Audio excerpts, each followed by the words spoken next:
तो एक आरोपी को गिरफ्तार किया है, क्या है पूरा मामला?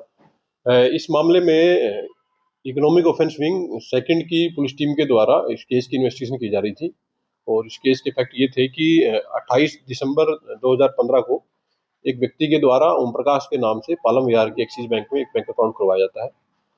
अकाउंट खुलते ही 2 दिन के बाद में 30 तारीख को इस बैंक अकाउंट में करीब 40 लाख रुपए क्रेडिट होते हैं।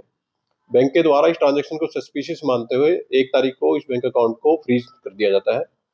तो लेटर ऑन ये जो बैंक अकाउंट था इसको करीब 10 महीने बाद में पालम विहार से और सदर बाजार की ब्रांच में ट्रांसफर करवा लिया गया। तो इसमें बैंक के द्वारा भी अपनी इंटरनल इंक्वायरी की गई थी। और इंटरनल इंक्वायरी में उनके द्वारा जब कुछ सस्पिशियस चीज मिली थी तो उनके द्वारा पुलिस को कंप्लेंट फाइल की गई थी। पुलिस के द्वारा मामले की डीप इन्वेस्टिगेशन की गई थी।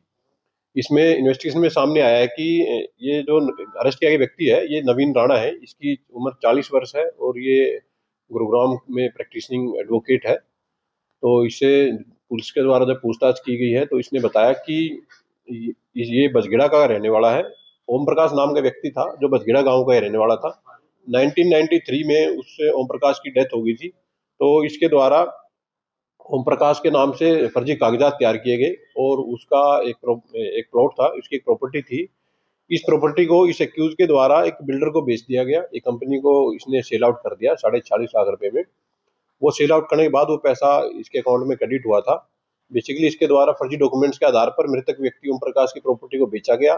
बेचने के बाद में जो बैंक अकाउंट इसके द्वारा खुलवाया गया था वो भी फर्जी डॉक्यूमेंट्स के आधार पर खुलवाया गया था। और उस बैंक अकाउंट से लेटर ऑन इसने वो पैसा विड्रॉ कर लिया था।